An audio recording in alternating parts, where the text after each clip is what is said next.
नमस्कार। समसामयिक संवादको आजको श्रृङ्खलामा म यहाँहरूलाई स्वागत गर्दछु। विनोद कुमार विश्वकर्मा।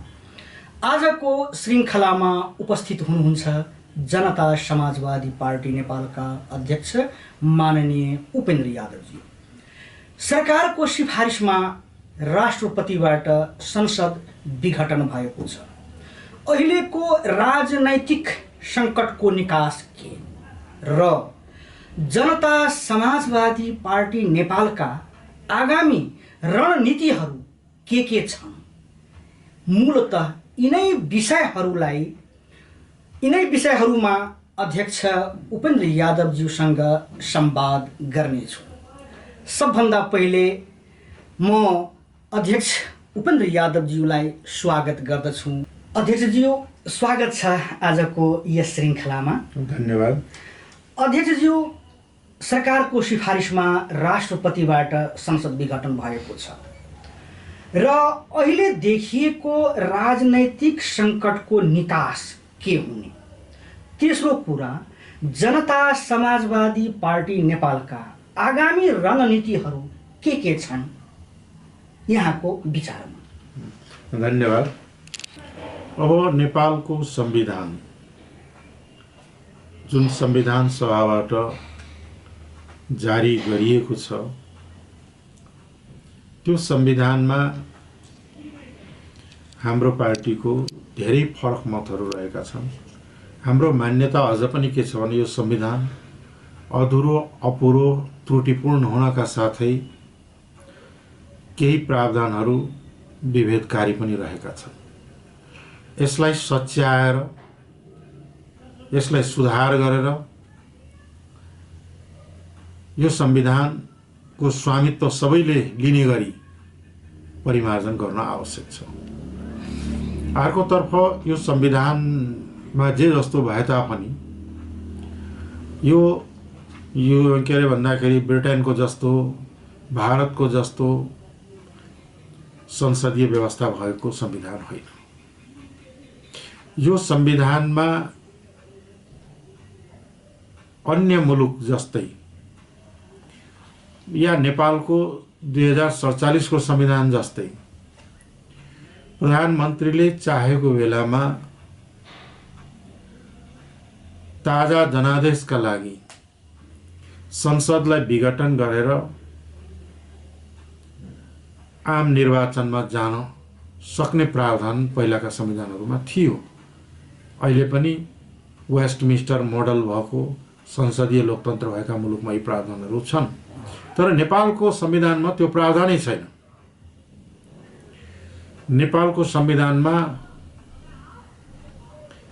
बहुमत प्राप्त दलले सरकार बनाउने, मिलेर बनाउने, त्यो नभइकन चाहिँ संसदले प्रधानमन्त्री निर्वाचन गर्ने, सरकार बन्न नसकेको अवस्थामा वा विश्वास मत प्राप्त गर्न नसकेको अवस्थामा मात्रै चाहिँ के भन्दाखेरि संसद भङ्ग गरी चुनावमा जान सक्ने प्रावधान छ।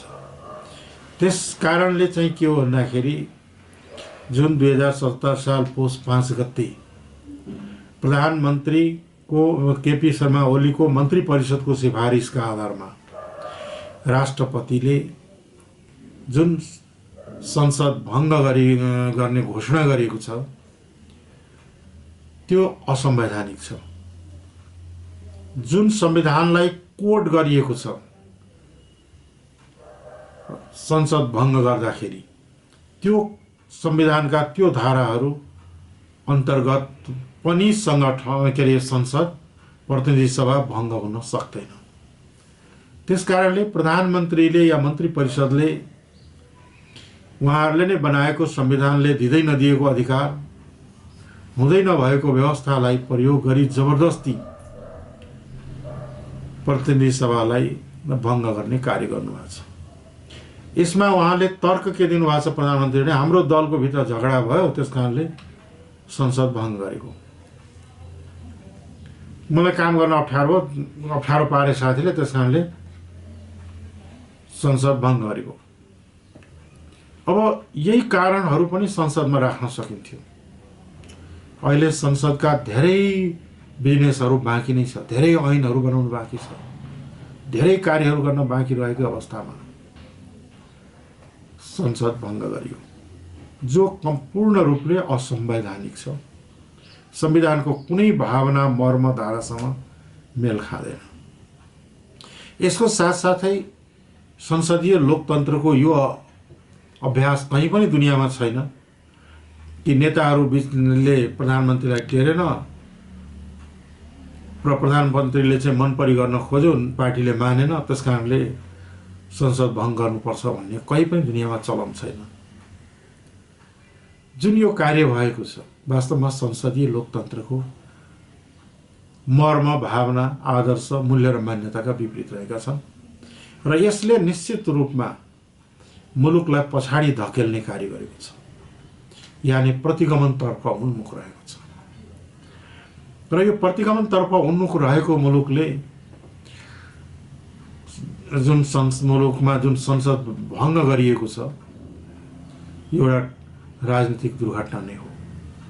प्रधानमन्त्रीजीले संविधानमाथि नै कु गर्नु हो।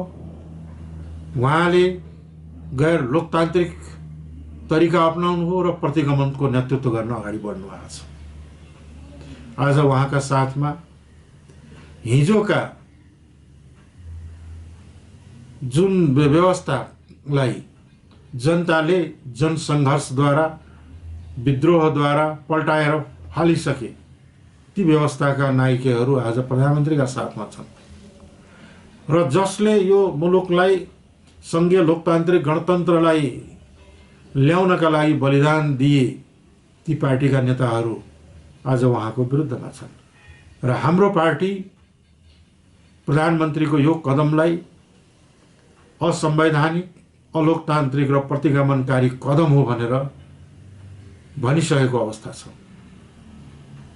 त्यस कारणले चाहिँ के हो त भन्दाखेरि यसलाई अब मुलुकलाई प्रतिगमनतर्फ जान दिने हो कि यसलाई सच्याउने हो भन्ने आज मूल प्रश्न छ। प्रधानमन्त्री प्रतिगमनकारी शक्तिहरूलाई बोकेर प्रतिगमनतर्फ गइराख्नु भएको छ। उहाँ संघीयतालाई समाप्त गर्न चाहनुहुन्छ, उहाँ लोकतन्त्रलाई समाप्त गर्न चाहनुहुन्छ, उहाँ गणतन्त्रलाई समाप्त गर्न चाहनुहुन्छ, उहाँ समावेशितालाई समाप्त गर्न चाहनुहुन्छ, उहाँ मुलुकलाई अस्थिरता, अन्योलता र अन्धकारतर्फ धकेल्ने कार्य गर्नुभएको छ। र यस्तो कार्यको चाहिँ के हो भन्दाखेरि हाम्रो पार्टीले समर्थन गर्न सक्दैन, हाम्रो पार्टी विरोध गर्दछ। यो सँगसँगै अब उपाय के त भन्दाखेरि, उपाय भनेको सबभन्दा सरल उपाय भनेको जुन मन्त्री परिषदले निर्णय गरेर सिफारिस गरेर प्रतिनिधि सभालाई भङ्ग गराए, त्यही क्याबिनेटले, त्यही मन्त्री परिषदले निर्णय गरेर प्रतिनिधि सभा भङ्ग गरेको गलती ठहर गरेर यसलाई पुनर्स्थापनाका लागि राष्ट्रपति समक्ष सिफारिस गर्ने र राष्ट्रपतिले असंवैधानिक तरिकाले जुन प्रतिनिधि सभालाई भङ्ग गरियो, यो गलत थियो, यसलाई पुनर्स्थापना गरिन्छ भनेर फेरि घोषणा गर्ने हो भने एउटा बाटो त्यो हो। अर्को यो बाटो भनेको चाहिँ के, एउटा राजनीतिक निर्णय गरेर अगाडि बढ्ने बाटो हो। विधि प्रक्रियाले के कति मिल्छ मिल्दैन त्यो आफ्नो ठाउँमा छ। अर्को बाटो भनेको चाहिँ के हो भन्दाखेरि सर्वोच्च अदालतले, यो अहिले अदालतको विचाराधीन पनि रहेको छ, सर्वोच्च अदालतले सरकारको सिफारिसमा जुन राष्ट्रपतिले संसदलाई भङ्ग गर्नुभएको छ यो असंवैधानिक छ, यसलाई बदरको भागी ठहर्छ यो भनेर फैसला गरेको ठाउँमा या फैसला भएको खण्डमा संसद पुनर्स्थापित हुन्छ र सबै राजनीतिक समस्याको हल गर्ने थलो नै संसद हो र संसदबाट यी समस्याहरूका समाधान हुने बाटो खुल्छ। र तेस्रो बाटो, यी दुवै कुरा भएन,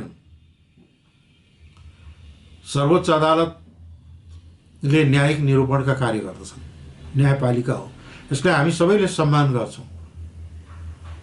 तर यो मामला राजनीतिक मामला हो। अब राजनीतिक समस्या हो, राजनीतिक समस्याको समाधान राजनीति नै हुन्छ। कानुनी समाधान खोजेर राजनीतिक सङ्कटहरूको हल निस्कँदैन। यो यही देशको इतिहासले पनि प्रमाणित गरिसकेको छ। त्यस कारणले राजनीतिक समस्या समाधानका लागि, मुलुकलाई प्रतिगमनतर्फ जानबाट जोगाउनका लागि र अग्रगमनतर्फ लैजानका लागि, सङ्घीय लोकतान्त्रिक गणतन्त्रलाई संस्थागत गर्नका लागि र नेपाललाई सङ्घीयता, सुशासन, समृद्धि र सामाजिक न्यायमा आधारित समाज, लोकतान्त्रिक समाज निर्माणका लागि चाहिँ के भन्दाखेरि यससँग सहमत हुने शक्तिहरू, पार्टीहरू, दलहरू, नेताहरू, यानि ती क्रान्तिकारी शक्तिहरू जसको सङ्घर्षबाट मुलुक सङ्घीय लोकतन्त्रमा रूपान्तरित भएको छ, मुलुकलाई रूपान्तरित गरिएको छ या रूपान्तरित गर्ने ती राजनीतिक शक्तिहरू, ती क्रान्तिकारी शक्तिहरू, ती रिभोल्युसनरी फोर्सेसहरू पुनः एक ठाउँ आउनुपर्ने आवश्यकता छ, एक ठाउँ ध्रुवीकृत हुने आवश्यकता छ र संयुक्त भएर प्रतिगमन विरोधी शक्तिहरू एकजुट भएर चाहिँ के छ भन्दाखेरि जनआन्दोलन गर्ने र जनसङ्घर्षबाट, सडकबाटै प्रतिगमनलाई परास्त गर्ने अर्को यो बाटो हो, सडकको बाटो। त्यो यदि राजनीतिक रूपले समस्या हल भएन भने भोलि क्रान्तिकारी शक्तिहरू एकजुट हुनेछन्, प्रतिगमनलाई परास्त गर्नेछ र मुलुकलाई अग्रगमनतर्फ, परिवर्तनतर्फ अगाडि बढाउनेछ र त्यो बढाउने शक्तिहरू एक न एक दिन निश्चित रूपमा आउनेछ र प्रतिगमनकारी शक्तिहरू परास्त हुनेछ। एउटा सङ्घर्षको बाटो, सडक सङ्घर्षको बाटोबाट, जनसङ्घर्षको बाटोबाट, जनविद्रोहको बाटोबाट प्राप्त अधिकारहरूलाई संरक्षण गर्ने र बाँकी रहेका अधिकारहरू प्राप्त गर्ने र त्यो सँगसँगै राजनीतिक रूपमा रहेका, आर्थिक रूपमा रहेका, सामाजिक रूपमा रहेका विभेद, असमानता, जातीय, वर्गीय, लैङ्गिक उत्पीडनहरू,